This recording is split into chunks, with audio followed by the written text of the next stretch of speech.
welcome again to next in our series of Hermits of Distinction. About a year ago, we commenced with a steering committee to unite the hermits of all generations from 1963.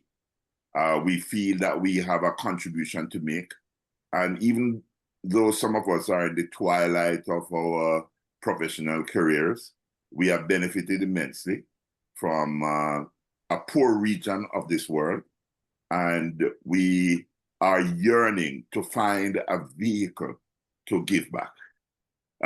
This is the third in our series. We spoke with a geotechnical engineer, Winston Stewart. We spoke with an agriculturalist, Barton Clark, and now we speak to an educator, Dr. Fayad Ali. So without further ado, Fayad, I want to introduce you. Just give us an overview of your link to the Hermitage, and then we will go back to our chronological sequence of your whole development through your life. Fayad. I joined the Hermitage back in '72, and I read for natural sciences, maths, and chem. So in terms of time period, that's where we stand. So I would have met, for example, you, Captain Grant, when you would have been in second year. I think you would have entered in '73. I would have entered in '72 with guys like Barton, and the next year would have been Winston, and so on. Well, there we go. But I entered '74. My brother, Bigger. Bigger was in, yes. He was a year ahead of me. Yeah. All right. So once we got that out of the way, you know, Fayad, you are a very interesting person to interview, because you know you are the first Trinidadian we are interviewing, notwithstanding that our faculty at the Hermitage is in Trinidad, and you are the first non-professional. You know, we interviewed engineers and we interviewed agriculturalists, and you were from the natural science faculty. But yeah. And of course, your background. If you could give us some overview as to as far back as you can go, you know, in terms of how we got here. You know, we got here as chattel slaves. You got here as indentured servants. You know, that's all your antecedents. That's how we came to this region. So as far back as you can recall from, you know, being guided by your parents and your antecedents, give us a little background of that. My earliest memory would have been maybe even before I was 4 years old, because I do remember my 4th birthday when my mother had baked a cake for me and cut a slice to give to a mason who was doing some work on the downstairs of our house. And since that day, he used to call me 4 years. That was his nickname for me. So I remember that incident, and I do remember parts of when I was in what is now called kindergarten, but back then we used to call it private school. And you know, I also remember the influence that my mother had. Remember that my great-grandparents would have been indentured laborers. And I wouldn't have known them, but I would know from my grandfather, who would tell me that his father had come from India and so on. And at that stage, I really wasn't quite interested because it didn't really make that much sense to me. Those were not very interesting stories where the hell his father came from. But I knew that my great-grandfather came from India. But in terms of development, I would surely remember the great impact that my mother would have had on me in my early education. She was She was a primary school teacher for just about 3 or 4 months. And back in those days, the East Indians, and it is carried on quite a bit up to now, but though in a very decimated form, the emphasis was on girls who have reached puberty and so on. Marriage was supposed to be the story, arranged marriages and so on. My mother's marriage was an arranged marriage. And so she had to leave that noble profession to ensure that she was good in the household and ready for marriage. It was an arranged marriage, of course. Back in their days, that was not an unusual thing. And I remember her stories to me was that her then headmaster of the school that she had worked at, a fellow called Mr. James. Mr. James had come to her parents' home because he had seen a lot of ability in her in terms of teaching and so on. And his words to her mother was, "Why do Indian people have their children like this?" And my mother told me that. And her mother didn't seem to care, her father didn't seem to care that much. Well, marriage took place. But my mother was bent on education was the way out of everything. And she emphasized education. Now, one of the tragedies in her life is that she lost 4 children before me. I remember barely, she would talk about her first daughter who died of pneumonia. But she lost 4 children. I, in fact, was her 5th birth. And maybe for that reason and more, she paid special emphasis to my growth. Now, I would have been very, very ill. In fact, my father told me that they were actually sitting at a bedside waiting for me to die. I had some serious fever. I don't know if it might have been rheumatic fever or whatever. I don't know. And somehow the good Lord was kind to me, and I survived. But my mother paid particular attention to my early education. Now, we were not well off. I don't want to say poor because poor is a relative term. And I would say not unlike neighbors or people around who went to school with me and who lived and said, "Morning neighbor," kind of thing. We were all at the same level. But, maybe now that I may have moved a step ahead of that kind of life, I would say that we were relatively poor, not hand to mouth, not dirt poor, but, we managed. And I remember that we were unable to buy newspapers. So my mother would send me 2 neighbors down the road to get their yesterday's newspaper. And as a young man, I'm talking about maybe 6 or whatever, I don't remember the exact age, so let me just say 6, maybe 7, I had to read for my mother. Now, she used psychology that was, now that I could relate that to some of the educational giants like Deans and Piaget and I could understand the psychology that she may have used. But she would tell me, I was so very busy cooking for my son that I had no time to read this newspaper. Now, guilt was something that, hey, wait a minute. My poor mommy couldn't read, so I would volunteer to read. Now, she would pick the articles for me.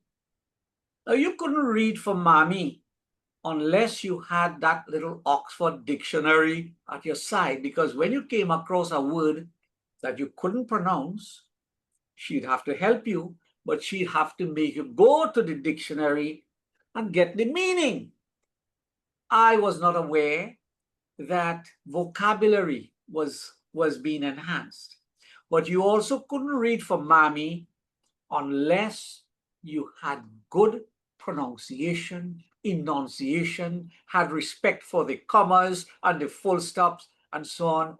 And then your narrative had to be as you were on a stage kind of thing.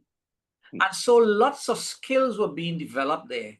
I'm not sure if mommy knew what she was doing, I mean, all the things that she was doing, but as far as she was concerned, she was making her son read. So even at that stage, she knew how important reading was. And up to today, there is no replacement for it. And mommy also had a small blackboard painted on her kitchen wall, her board kitchen wall. And on that blackboard, mommy would be teaching me mathematics because she had an affinity for it. So I would learn back then what we call long multiplication and long division and telling time and decimals and so on, that the class was nowhere close to. So I was able to be ahead of the class both in terms of language and mathematics, two elusive giants that are not disjointed. And so in those days, we had a thing at school called skip. So if you were considered good enough, you would actually skip a level at school. So I got a skip from what is called standard 1 to standard 3. And then mommy decided to accelerate. And so an uncle of mine had given mommy a gift of Reader's Digest. I don't know if they still have those things around. Absolutely. My father was a Reader's Digest guy as well. Yeah. Great. So mommy get a year's subscription of Reader's Digest as a gift from my uncle. And I had to read certain things in Reader's Digest. You remember good old Humor in Uniform and Lives Like That, and the greatest character I ever met and so on. Absolutely. So I would, and then there used to be a section on new words, So I had to read little things for her, not really some of the heavier articles, but she'd pick a few things for me, and any little magazines that she got, and so on. As I said, funds were limited. So one Christmas, I remember her buying storybooks for us. And I still have that storybook up to today, with mommy's handwriting, Happy Christmas, and so on. But as I said, and I got a skip from 3 to 5. Now in Trinidad back then. So you got a skip from 1 to 3, and then from 3 to 5? Yes. So I was, you couldn't write what we call common entrance, the entrance to college that you have even in J, and Barbados and Guyana and so on. You couldn't write unless you were at least close to 11. Yeah. 11 plus, that's what they call it, 11 plus. 11 plus, yeah. Now, I was 8 years old in that class. So I couldn't write. When I did write, I was 10. But somehow the age and the rules and the laws allowed me to write at that time. And so when I went into college, I would have had... That's Naparima College. That's correct. I would have had students who were in class with me at primary school who were in 3rd form. Some were in 2nd form, and I'm in 1st form, because they were able to write before me because they were a little older and so on. Yeah. But I did spend 3 years at the level standard 5.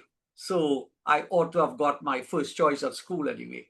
So that was my entry into that. So do you have any other surviving siblings? Yes, I have a brother who passed at the age of 36. He was living in Canada. Sorry to hear that. God bless his soul. He was heavy into the alcohol and so on. But and then I have a sister who is a good friend of Marco and so on. She. Oh yeah, I did remember you. So they're in Australia. Australia, and she was married to Karen Pollard's cousin, so she's a Pollard. Wow. Yeah. Wow. So and then I have a younger brother who just retired, but he did agriculture as well. So he taught as well. He taught agriculture at one of the colleges, what we call agri-science at CXC level. So I have just that surviving sister and a younger brother. So they all So went tell to us something about your Napoli. father. Tell us something about your father. My father was back in those days. They worked shift, so he would have had 2 days from 7 to 3, 2 days from 3 to 11, and 2 days from 11 in the night to 7 in the morning. So he worked at the oil fields. Oh, okay. But he started off at a much lower level. He started to work at the age of 15. So I'm giving you his story. He worked at the age of 15, where he was the yard boy, cutting the grass and sweeping up the yard and so on for the manager of what is called Petrotrin now. Back in those days, it was Trinidad Leaseholds Limited. And he worked for the manager for half day and somebody else for the other half day. But they liked this little young man who was very honest. And so when an opportunity presented itself in the refinery laboratory of Petrotrin, the manager brought him in to work as a lab boy, to wash up the test tubes and all that type of thing. And he worked his way, and when he retired, he was actually a supervisor, a position that people only with at least bachelors could have had, but he had worked his way through them. Now, he was a hardworking fella, and his friend had given him a plot of land. So our earlier years, not my sister, she had to be domesticated in her earlier years, but my brother and I, because I had my brother who passed was just about 10 and a half months younger than I was. I was born in August and he was born in June of the following year. So my mother claimed that was one of her claims to fame, right? So anyway, we planted a lot with my father. We planted a lot of garden in the sense that yes, corn and peas, but I was good at planting from arrows to the ground provisions, dashing yam, green fig, kind of thing. So on evenings, often I guess green fig is green banana. green bananas. Yeah. So we would go up with him and help him for a couple hours and so on evening. So it would have cut our food costs quite a bit because we were heavy into provisions and corn and so on. But my father also was a person who never went to college. And as I said, what he did was more a fatherly role in working and the gardening. And in terms of spending much time in our educating part, he kind of shelved it to mommy because mommy took the role. But my father was also very active socially, and he was a member of a sports club. He was a secretary of a society. He was the secretary of the church group. As far as I know, maybe more. So on most nights that he was available, he would be off to various meetings and so on. So in terms of the role By that... the way, so you say church, that means your father was a Christian. No, he was Muslim. So it's not church then, it's a mosque. It was a mosque. Okay. Yeah. And so he spent quite some time in his social activities. And then with the shift work, he would be asleep sometimes many days and so on because he had to work in the night and so forth. So in terms of that, I wouldn't say distant, but in terms of his active role in teaching me new words or how to read or anything like that, or showing me something new in math or what percentage was, no. But you see, back to something that my mother did, and which is amazing. I would remember her cutting an orange.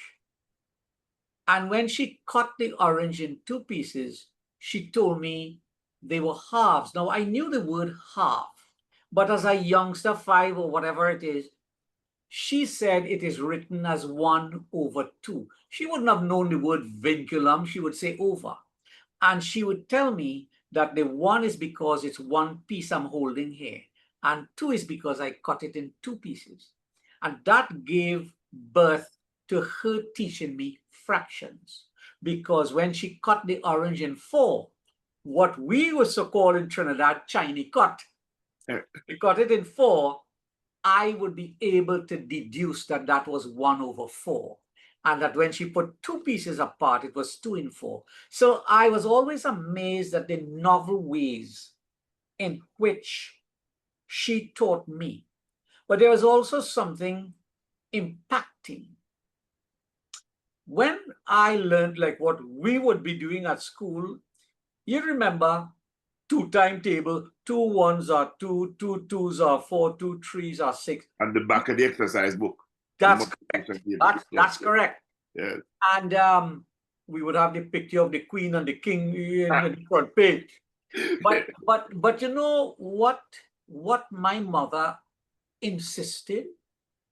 She insisted on, we don't learn tables like that. So what?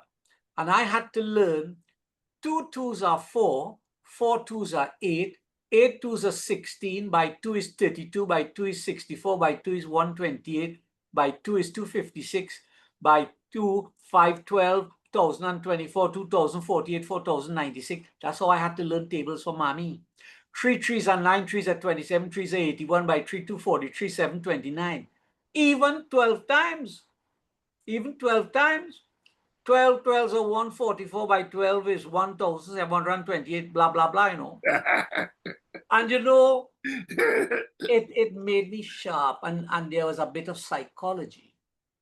My mommy, and I only knew this was a story long after, my mommy went down the road and she discovered a little fella who was counting on his fingers. No, I used to count on my fingers. But my mommy was so ashamed to see a boy counting on his fingers. What did I do?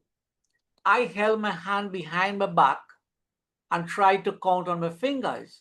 But before I knew what was happening, I was mastering mental mathematics. You see? And you know, like I was telling somebody yesterday, when I did pass common entrance for my first choice school, Naparima College, back in 1965, my mommy, my father wasn't there, he was at work. And my mommy, she held me. We have no newspapers because the results would come on the newspapers. So one of the teachers at the primary school where I went, walking down the road, because almost everybody walked to school, stopped and called out to tell my mother I had got through for my first choice. One of 6 people in approximately 150 who wrote SCA, because spaces were difficult to get.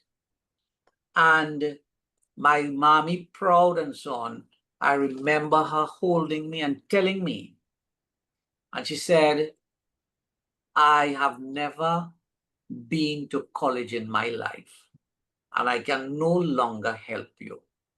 But today I will bless you, and may the deities also bless you, so that one day you will touch a nation.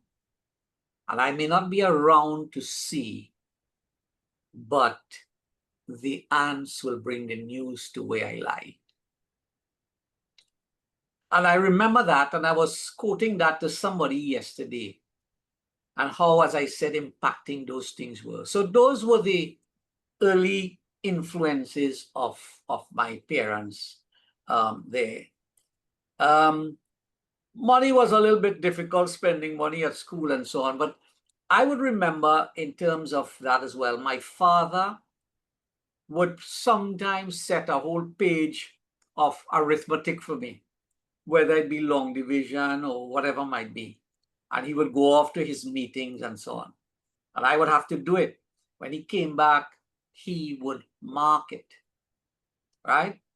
That might be late for me, 9 o'clock and thing, of course, we're sleeping at that. And if I did a good job, I might see back in those days a 1 cent piece or a 2 cent piece on the table. And if I didn't see it, I knew something was wrong and I would have to redo it next year. That should have been a penny, right? Yes, 1 cent or a penny. We had a 1 cent or a penny. After we moved from I don't know the era when we used 6 pence and half crowns and so on, but my mother would have remembered that.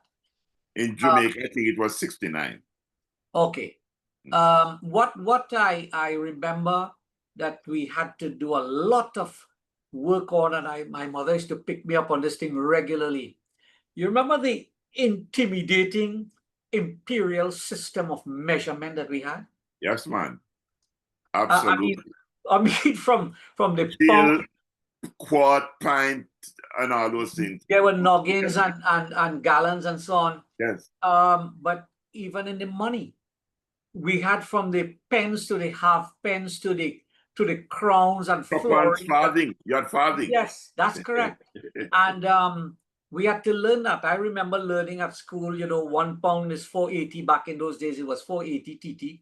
£1 is 480, £2 is 960, £3 is 1440. We had to learn that table. So the imperial system was a daunting task.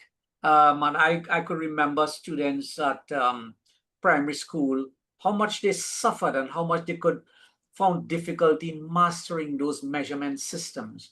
Even the measurement of distances was difficult. Mommy made sure that I was very good at it.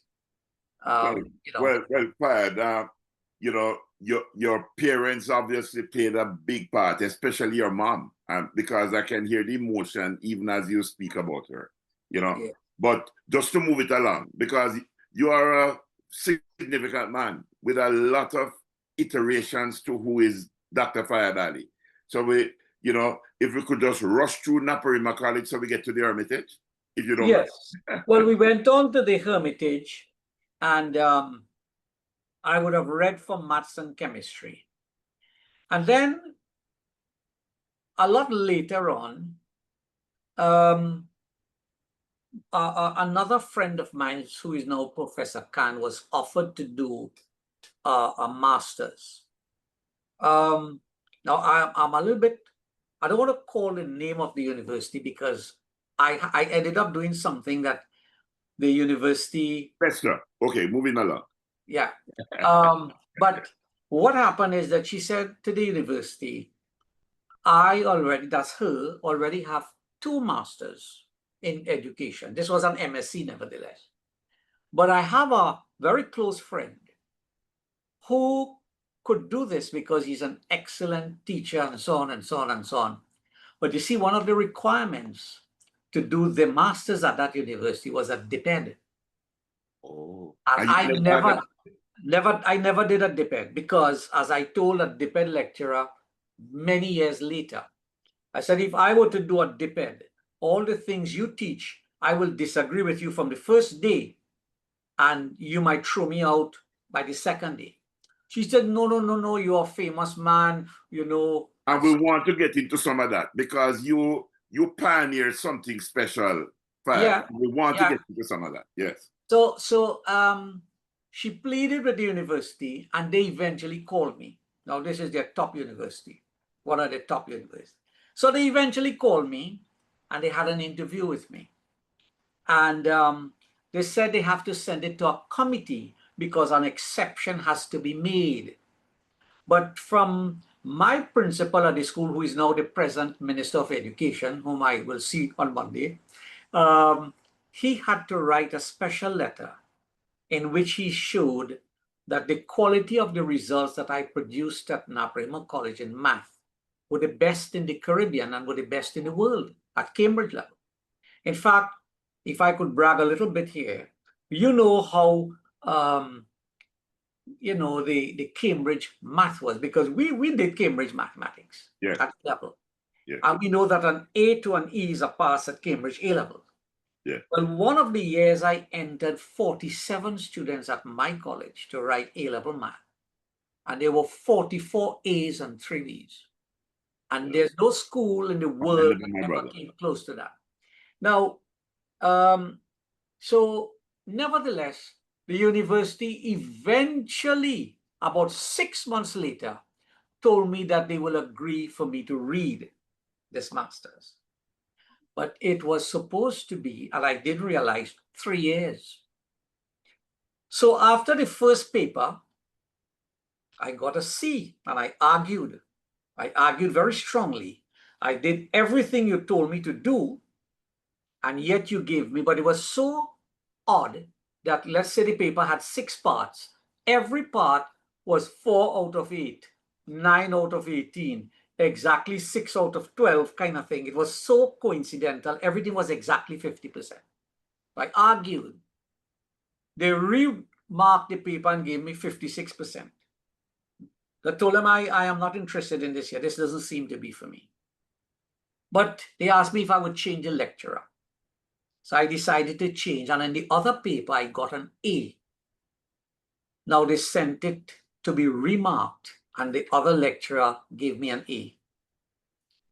Neither of which, who were my lecturers? Anyway, so then I had another argument. I didn't realize it was 6 papers taking 6 months each, 3 years. So I said, no, I don't have 3 years to waste. I'm not a dumb person. I can work. And they disagreed because, you know, the English and their policies, you would know that only too well. And they were not shifting. And there was a lecturer from Barbados there. And maybe because of the Caribbean blood in us, he rushed to my rescue. And he introduced himself, and he begged the university for him to be my lecturer, and that he would work with me as fast as I could. Of course, it still cost me, back in those days, 70,000 TT. But, you know, it didn't change. And I went on to get A's in the rest of the papers. And I got my distinction, and it was standardized at Oxford. And they were rushing for me now to do the PhD, because they probably felt, you know, he seemed to be a decent soul at the master's level, so we could have a good student there. And there was a lecturer who was from, by the sound of a name, Middle Eastern type of kind of hijabi wearing kind of person.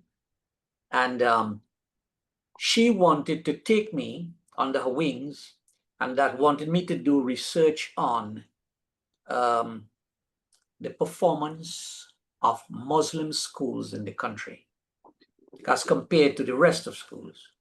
Now, there were several reasons why I said no. And one of the reasons was that you don't look in Trinidad, especially, at a person's name and figure he's Muslim or Christian or so. You don't look in Trinidad anymore at a person's name and deduce that he might be of African ancestry or Indian ancestry or even Chinese ancestry, because we have Kalalud, we have mixed so much, you know, in this country. So almost every family you will meet would have husbands and wives and whatever of mixed ancestry. Like my own family, like my sister, for example, if you got my point, Yeah. or my son, for example. But let's not delve into that. But she did not understand that the schools that are called Muslim schools in the country, the entire population of Trinidad and Tobago has barely about maybe 15% are Muslims. So by an extrapolation, any Muslim schools may have just about 20% Muslims in the school. The rest are Hindus, Christians, Catholics, Presbyterians, whatever. So the school would never be a representation of Muslim students there, because I think she wanted to see how Muslim students under, I should say, Muslim parents who have certain, you know, I should say, plans and so on for their children and certain dictates and so on, how they performed. So I didn't explain all that to her, and I just said no. One of my observations as a young teacher was that the problem in mathematics, and let me skip you, the problem in math is a problem not of mathematics, but of language. And by language, I meant the comprehensive skills of language. And I have been doing a bit of research on it by observing at Naparima College my entry into teaching sixth form, how their results progressed into what it was. Over the years, every year, the results at Naparima's mathematics surpassed the year before. And it was because I set dictates. I refused to look at what other schools attained. I was more interested in if I was a little better than I was last year, until everybody started to look at you. It's like you trying to reach a star until one day the stars will look up at you.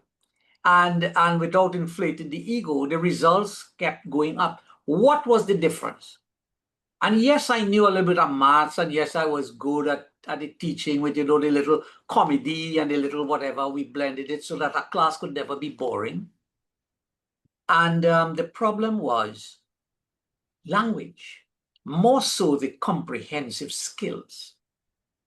And when I put that forward to Professor Gwynn, well, I shouldn't call his name, he was very interested because he said, I want to see what you're going to do. And it was, I said, children at an earlier level. Problems in math is not at fifth form or third form, Problems start from the earlier levels. And that is where it festers, the problem festers into what we have later on. So when you find Bobby cannot understand geometry or statistics or a histogram or a quadratic or whatever, his problem may not be because Sir wasn't a good teacher, but because there was some embedded problem later on. I mean, there are other factors as well, but this is my observation. And I said children love stories. And why can I not embed a story, the mathematics inside the story? So if I wrote a story at an earlier level and say, Mom and Dad decided they're going to pop off to the grocery to get a few items and so on. So they asked Barton to come along with them. And then Dad had to stop off to get, and he put in 15 liters of fuel at $2.75 per liter, and so, and then off. And you now had to calculate, so what was Dad's bill at the end? I made a nice story out of it, but it was a very happy morning with Mom and Dad at the grocery and so on and so on. So Dad decided to carry Barton. He was going to change the tires in his car. So he traded the old set, and then he got a 10% on the new set and so on. How much did Dad eventually pay? Things like that. And the stories were embedded. And the professor liked it, and he says it's so very different to rote learning. Of course, rote learning has its role in all learning, but mathematics, you can shift off of it. And I eventually got 5 A's in those 5 papers, and I cut the minimum of 2 years and 4 months into 1 year and a month with 5 A's. And I still have a little note from my professor, Alan G., who said, I will never forget you as a star pupil who gave me back twice as much as what I gave to him. And I felt kind of important there for a brief spell. Justifiably so. Yeah, and but the problem that I found is that if you were to tell a parrot 4 5s, 4 by 5, the parrot equal 20, the parrot could repeat that. But Prof, the moment you tell a child, what's the cost? The child knows 4 by 5 is 20 because they learned it in the back of the exercise book. But when you tell the child, what is the cost of 4 loaves of bread, given that each loaf was $5? The automatic operation of multiplication does not come naturally, and the child has to be fed that. And because I use that type of system, that is why I am considered a bit of a household name in the country, because anywhere I go, somebody will call me out if I'm coming through immigration. Anyway, oh, you are the Fayad Ali kind of thing, you know. But it's because of what I've done. And remember, people rush me for private tuition. So I have taught in my career approximately 54,000 people and still going. But back to the same point I was talking about language at a little higher level. If you were to tell the person and they read, a particle starts from a point O, and they can't interpret the word start to mean that the velocity equals zero when time equals zero, vital numerical data, they'll never solve the question. At a higher level, because as I said, a few years ago, I got professorship. I had to design a pre-engineering course for the university where they could shift into management or that little calculus and so on. And they gave me 3 weeks to do it, and I sent it for them the next morning because the damn course was between additional mathematics and A levels, for which I had written several books. So all I had to do is to take out the damn index and send it for them, right? But and they thought I was a genius. You see, you're easy to fool some people, right? But you know, at a higher level, if you tell someone that you have a variable force, and remember our whole equation, F is ma and m is constant. So if the force varies, acceleration varies. And if acceleration varies, it can be replaced by d2s over dt squared, and you're creating a second order differential equation. That is where we are beaten by language. And when math teachers learn that that is the problem, we will all improve. It's the language. That is why if you look at people at multiple choice levels where the questions, or I would not even say multiple choice, at the initial section where the questions are shorter, they would do pretty well because those questions are asked directly. But in questions that are longer in terms of wording, you will find the comprehensive skills are not so good. How did I overcome something like that? I would take 2 or 3 examples after a topic is taught. 2 or 3 examples, varied, of course. And then when I put a third example on the board there, I'm going to ask you to tell me what you are thinking. And when you read, I must hear how you interpret. I must hear what's going through your mind. Because you can't read for me a square ABCD and stop and go on, you know. You must tell me that I heard a square ABCD, so my mind runs through that it's a four-sided figure, angles are 90, the area is side squared, the perimeter is 4 by that, kind of thing. There may be information that you'll never use, but your mind begins to think of the properties because you'll never know which one of that will come to save your soul in the solution. So then I'd go a step further. When I put my question there, I'll ask you to tell me what I am thinking. So you are to learn to think like me. And those were tactics I used.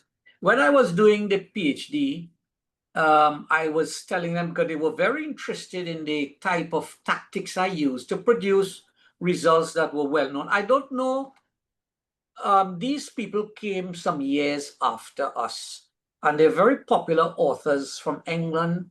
I don't know if you're familiar with it, with the names Bostock and Chandler. Yes.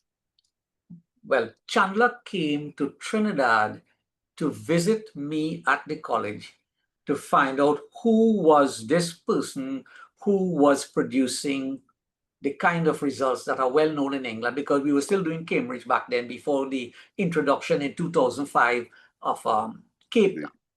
Yeah. And so she chatted a lot with me.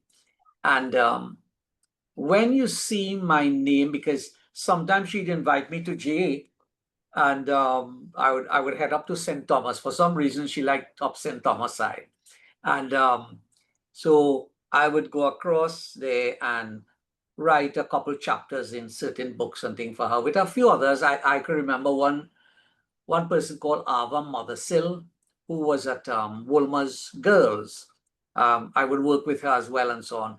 And so I would do some books with her. They were out of Nelson Thorns in England.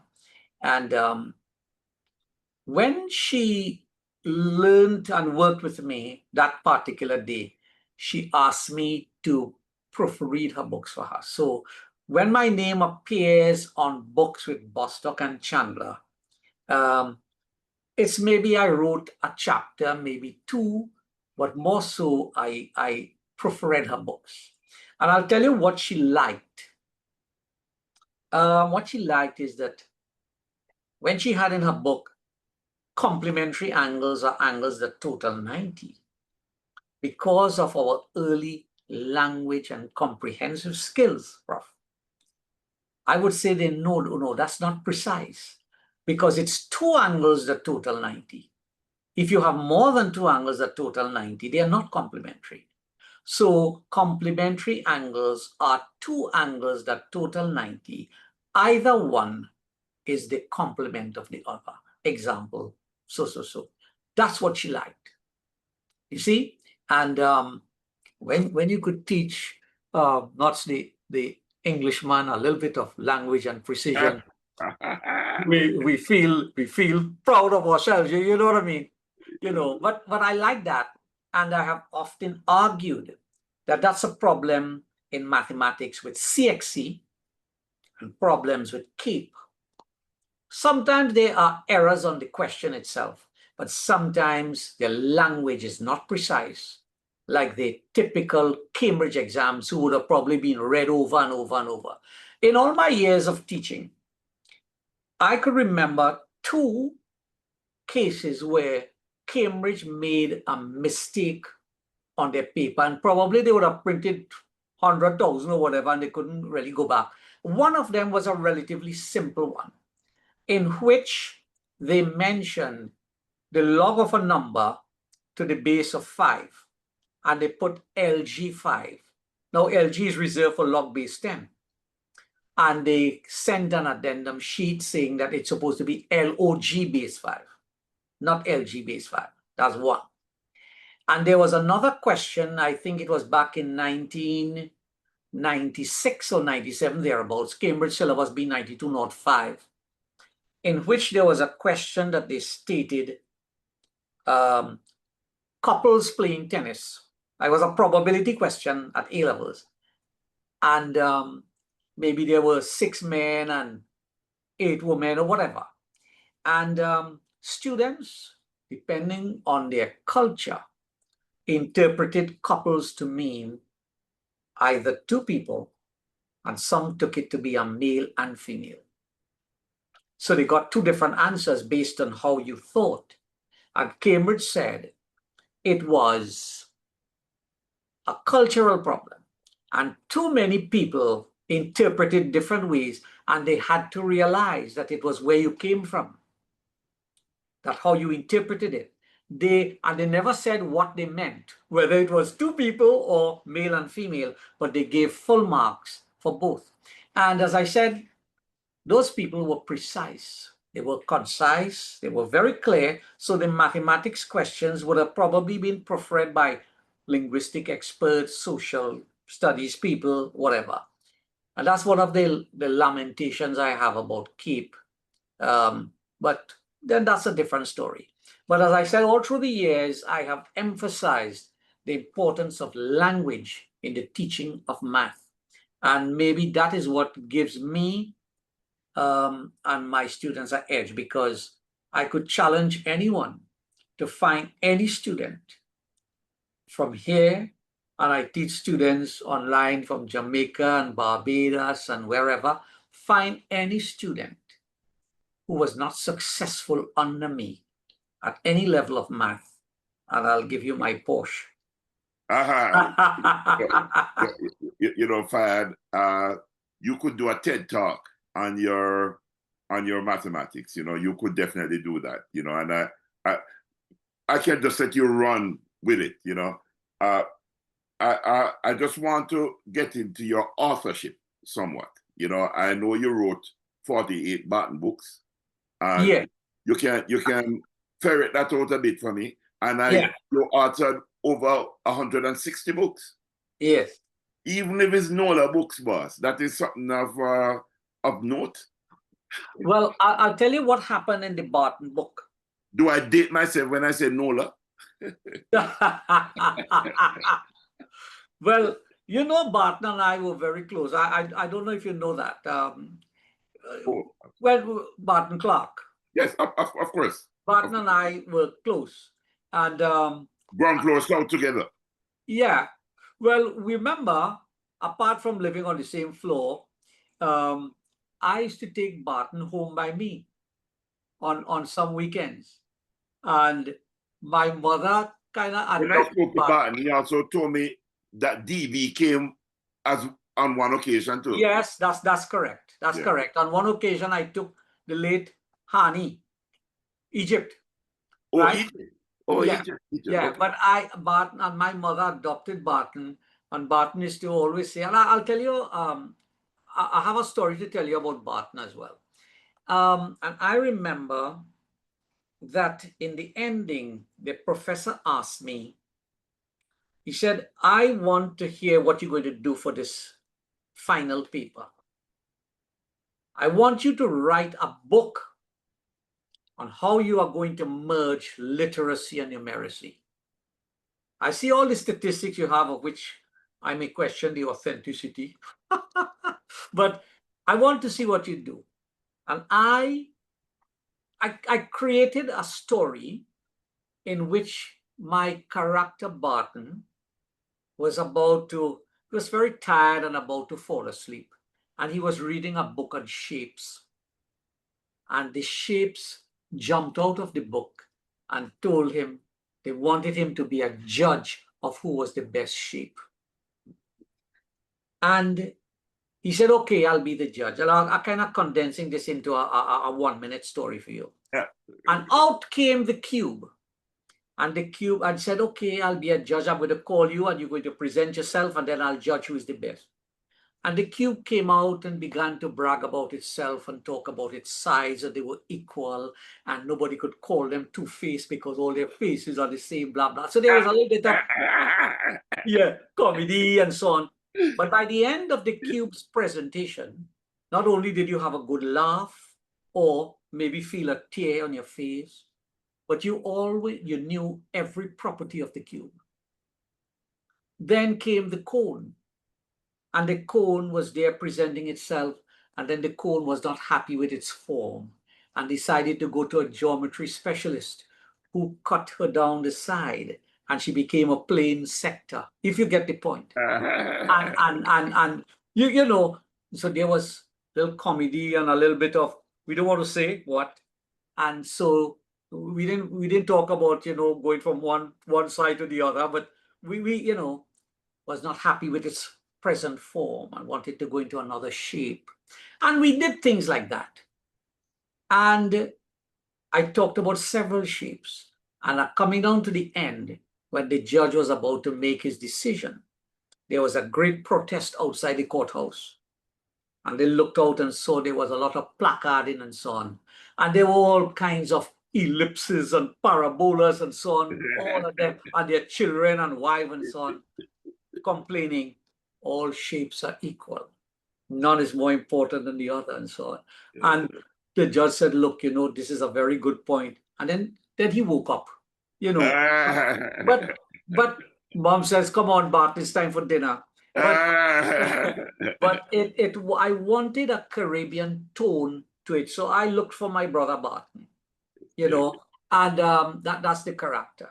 Now, when I sent that book, which was about 148 pages long, as I said, full of humor, full of information. By the time you read that, you knew all the properties of this sphere and the cone and the similarities between that and the cuboid and blah, blah, blah. And when my professor read it, he asked me for two things. He said, I want you to audio this. Now, this is way back when, so I could audio it. He said, I want it to be animated as well, in the form of a film. And I had to get a good friend of mine to actually animate it and so on. And that's what I had to present. And I remember his words were, if I could have given you more credits than this paper is due, I would have done so. And then his advice at the end of it all was, do not stop writing about this character and change the world in their thinking and their teaching of math. And I went on, and I never really published them as such, but I think Trinidad, and I have a meeting with the minister on Monday. He wants to see me because I presented him with the 47 books as a gift to the primary school region. And I think he's going to use it and probably get some animation and so on. But I also asked him that if it can be gifted to other Caribbean nations. So they want to see me on Monday with Professor Khan. So I'll go up and see him on that. But I continued writing and introducing from the little bar charts and the little decimals and fractions, much like how my mother introduced it as a joke. Well, not a joke, but as a little story. And I introduced it with the Barton characters when he was small growing up, how they learned to tell time and how you can teach each other. But when we tested that book with primary school students, which we did, the feedback from teachers was students who didn't yet reach that level of math were anxious to do the math so they could appreciate the story more. Great. Who could have enjoyed the story. But there was something else that was impacting. And the students found when you asked them and they gave a feedback. You see, the character was based on a well-mannered person, a good son, a helpful son. And he had friends who were helpful in the neighborhood. When one of the neighbor broke the leg, they went and worked in the supermarket as carriers of trolleys and so on and made up some money to help the family, things like that. So they found that the stories not only embedded math and literacy, but also showed a bit of empathy and sympathy and caring for others, respect for parents, respect for the elderly, right? Plus, all intermingled with the child's innocence and curiosity and so forth. And that was also impacting, which when we wrote the books, I wrote the book, didn't have that quite as an initial intent. I was more interested in showing you how math and language can be merged and they're not disjoint. But this came as dessert. And no, it's intuitive. It's intuitive. Yes. And sorry. From that aspect, my first book was a multiple choice at O-level. And when CXC was first introduced in the year 1979, there were people who had known, well, we're going to have a multiple choice paper, so, and they kind of jumped the gun. So there was one multiple choice book available for the entire Caribbean, just as Certificate Maths by Gray and Lane was the only available book at the time. And I did write a few books with Lane eventually. God bless his soul, he passed. I think Barton said he went to his funeral. Anyway, I looked at it, but remember, I'm a young man. I'm not that confident. And I'm teaching at one of the top secondary schools in the country where teachers had this kind of uppity kind of, I'm teaching at so-and-so. So I wasn't willing to voice my opinion to them. But I mentioned briefly to one of the masters, who was my master at college when I was there. I said, Wills, he's passed now. I said, I want to write a multiple choice maths book because I don't find that one is so adequate. He said, well, I told him I just wanted to write a multiple choice book. And his answer was very short and curt. There is already one there. And so, eventually I wrote it. And it was picked up by Nelson and Thorns in that I worked with a bookstore here who are publishers for Nelson Thorns. So they sent down a representative to me to chat with me and so on. And I remember one of the questions he asked was, why would I write this, and what makes a multiple choice book so important, and so on. And I told him that my research has shown that multiple choice is not a very well done paper. Contrary to popular belief, out of 60 questions at CXC level, the average mark by a person who got a grade 1 was 47 out of 60. Now, you would hardly think that that is a fair mark. You got a grade 1 and 47 out of 60. We don't study for multiple choice. It's so easy. But the way multiple choices are supposed to be set with what they call distractors, they cater for the person who has 2x minus 2 equal 10, carries across the minus 2 but forgets to change the sign. Or the person who forgets to eventually divide by 2 to get x, kind of thing. So when you are in haste, errors are made and there are answers waiting for you. And if you're doing a multiple choice and you get 6 and you happen to see 6, you swear by all the gods on Olympus that you're right. Yes. And, but multiple choice is not a very well done paper because of haste and carelessness. If you look in average schools, in a multiple choice paper, which is an hour and a half, in about 50 minutes or so, the students are outside because they lick up the paper. You see? And as I said, they're so hurried to go outside. And I did that. That was my first book. Then I thought it would be nice to get a second one. In fact, yesterday I got a check for that first book. I did a second one. A royalty check? Yeah, from England. And I did one at middle school. And by that time, my reputation was building.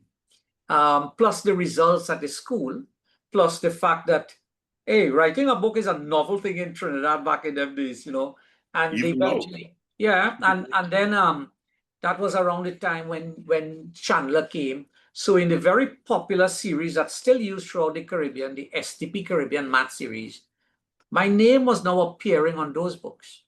So this fellow was becoming popular. Then I was becoming more popular because people were approaching me for private tuition. And so the name began to be a bit, as I said, a bit of a household name kind of thing. And now, as I said, I've earned a reasonably good reputation throughout. But that's how I got into those books. And one of the things that I did back in 2014 is that the then Minister of Education was at my school. We were celebrating 120 years. Not as old as Walmart's, but we 120 years. Well, you're showing some bona fides there, man. I mean, yes, absolutely. Frankie, I gave a couple lectures in Mona. Whenever I'm in Jamaica, I go and do a lecture or two at sixth form level. Frankie told me about your Wilmer's connection. I spoke with Frankie last week, and he told me about it. Yeah, in fact, next door to me is literally a fence, is where the late Snuffy lived. You remember Wire? Yes, who is now called Wire's wife, I think, was a teacher. Yes. Yes, she would entertain me when I'm there because my fees were a jupa. So after my class, I had to get 2 beef patties, my love for beef patties, right? And 1 juice. And she would entertain me. That's Mrs. Rob, And yes, I was there. Then there were a couple Trinidadians teaching there. There was a girl called, I think it was Leslie, a good-looking red girl called Leslie. Yeah. I taught her brothers at Naprima College. Very nice. That's like Edwina from Trinity. Yes, of course. Yeah, but those Leslie boys, they were of some religion. They came to Naprima to do A levels from another school, and they had the long rasta hair. But it was, a religious thing, and the school did not want them. And I remember begging for them. And I says, this is the people's culture. They are bright boys. They are well deserving to be here, and that we should take them. And I stood up for them, and they got in there. And those boys became skull winners. Where do you go? Yeah. But what I was telling you about, oh yeah, the books, and it went on. And then I created in 2014 the minister. He said, Fayad, how do you get people to pass maths, boy? I hear him about you all the time. Now, I was in first form when he was in sixth form at my school. So I said, Doc, what I do is I just change how a person think about themselves. Because if every day you are told that you are no good, then you will believe that you are no good, and nobody will tell you otherwise. I said, I make you believe that you are worth something, that you have value, that you could do it, that poor performance in mathematics is not hereditary. And once you begin to think like that, and then you now look at me and know that's a man who has written so many books, has produced more Island Skull winners in this country than anybody else. Nobody fails under him. And therefore, that's a plus for me. And he's making me feel good about me. That starts the germinating process. I want you to briefly explain what you mean. I saw that in your CV, peer tutoring. When I was doing my doctorate, I argued a point that there are questions people in a paper I wrote for the university, I claim that teachers ask too many questions too quickly to a class. When you have finished lecturing and you have done a good lecture, nobody should ask you a question. You should have no question to ask if you've done a good job.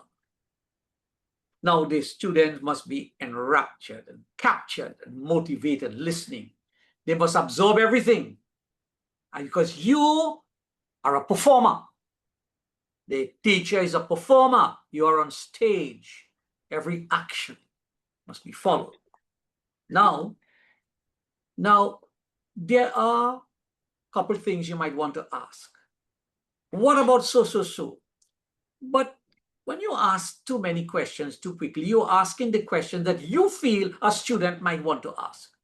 Not necessarily. But a student is absorbed. And when you eat food, the energy from food does not come right away. It needs absorbing and it needs processing. So you on your own can challenge yourself. He's seeing you, how you would think and how you would answer. And then you give him time. Now, there are little things that a student might want to ask. But when you ask a student a question, you expect him, not often a fellow will raise up his hand and announce himself as Mr. Dumbo. I didn't follow what you do. He isn't going to do that.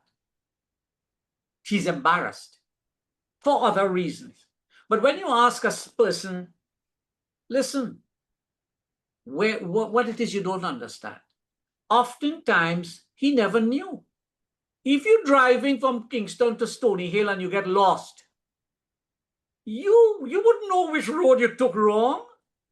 It's only when you realize, wait a minute, this road had a lot of potholes and a set of old houses and so on. This don't look like Stony Hill to me, but you didn't know where you got lost. So when you ask Joe what it is you don't understand, Joe doesn't know where he got lost.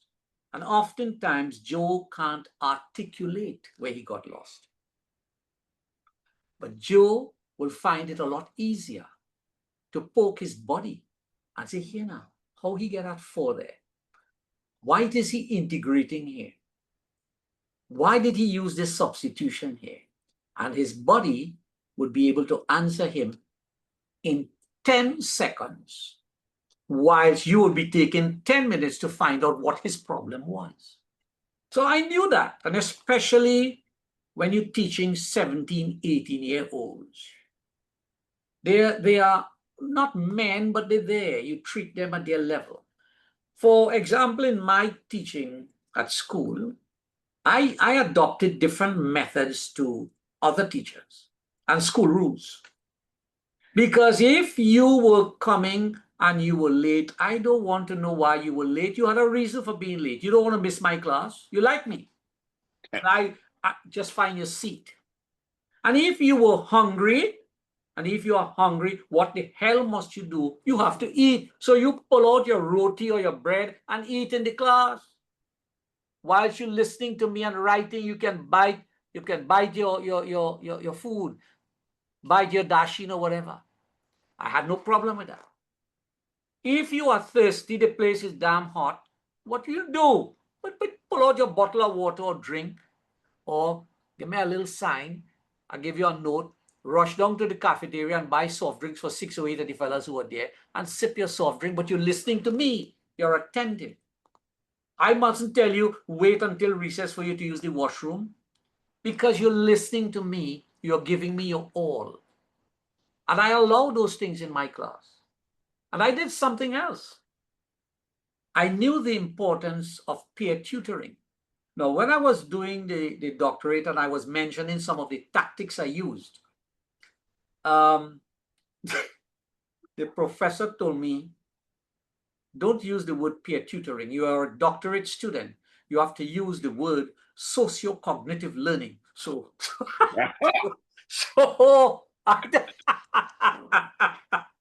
so I'm just telling you, I still use peer tutoring, and they insisted you use some big fancy terms and shit like that. But I would have my students, and this built beyond learning math.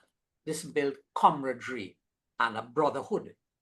And that's why I was telling you that in my school, much like in J, Africans and East Indians and Chinese and whites sat together with a brotherhood because I created that more than it was.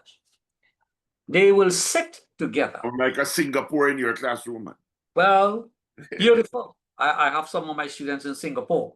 But what they would do, they would come up to school on a Saturday. Parents would drop them.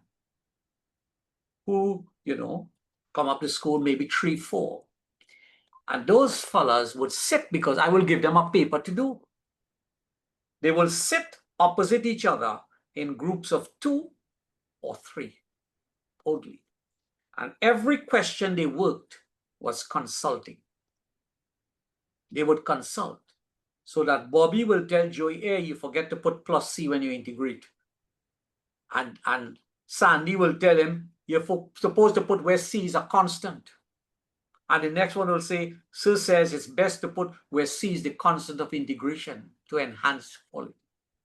Why don't we put a diagram for so-and-so? It enhances the quality of our answers. And they shared that. And that peer tutoring helped. That I'll tell you what happened. In my last year, of course, it was beautiful over the year, but in my last year of teaching A-levels at NAPRE, taught 2 classes. One class had 32 students. And there were 32 ones in Cape Math. And there were 18 island skulls. And in the other class, there were 16. They were the double maths group. And there were 18 ones. And there were 17 island skulls. Plus the gold medal, the top student. And over the years, I showed how important that peer tutoring was. Because there are things that you can, in fact, I'll use the term here, the weakest student in both classes, the weakest student, who also got a 1 in math, but he was the one who they carried. Students had to carry.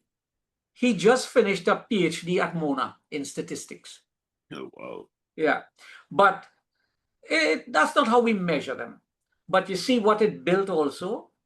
Not only the knowledge and the mastery of the discipline of math, but it also created a brotherhood. And when I gave homework and I gave a paper to do, I would ask my class, when are we going to be ready? And they will chat amongst themselves for a minute, and they will decide that next week, Tuesday, Tuesday looking good, because they knew that they would meet and that they would work together. Sometimes I found it took a little bit longer. I said, how come it's quite Thursday? It's because somebody's sister is getting married and the whole class is going to the wedding, so they can't work on that particular day. But as I said, that was the camaraderie they built. And I will tell you something I found out after, that when there were poorer students who couldn't afford the taxi fare to come to school, other guys had their parents pick them up and bring them. So It they sounds all, like you're building a mini hermitage there, man. yeah, that's what it was. And well, you see how impacting the hermitage was in us.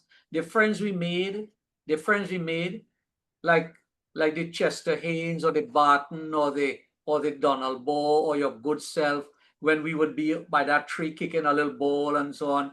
You know, those were impacting years. And you see, it's nothing like reminiscing and journeying down the corridors of time to see how camaraderie,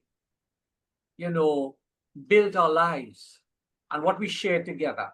And I was telling you something about Barton.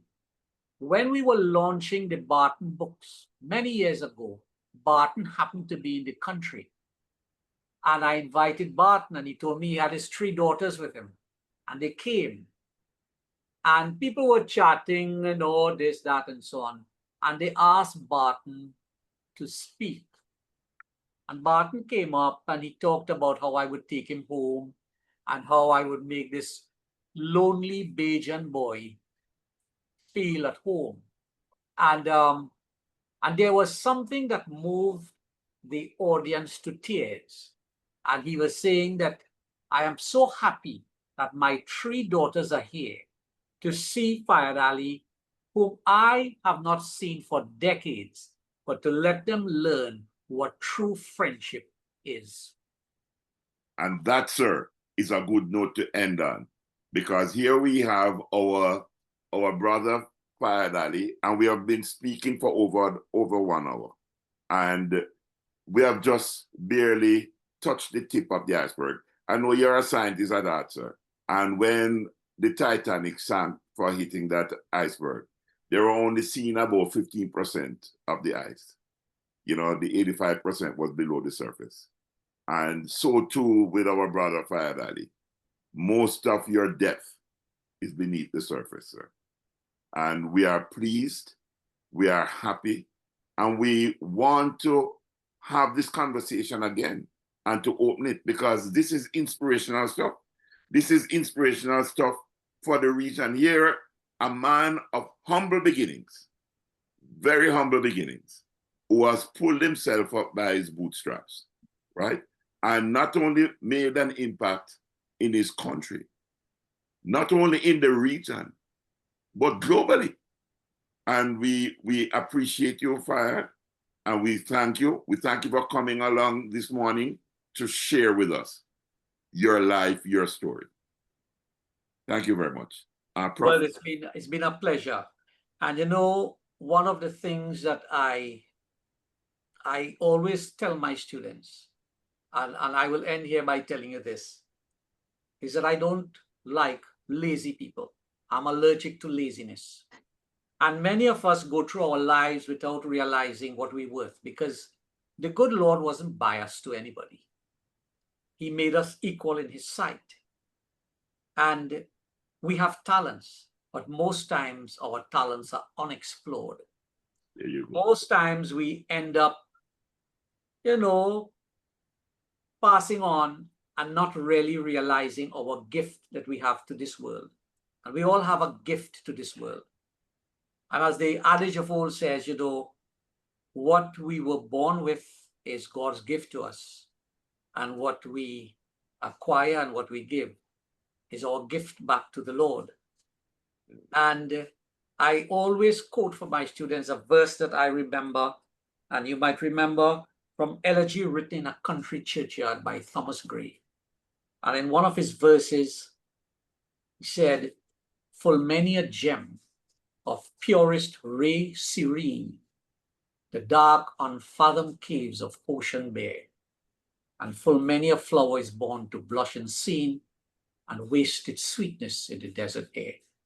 And I love when people realize that it doesn't matter where you come from. We can touch the stars, or the stars will touch us.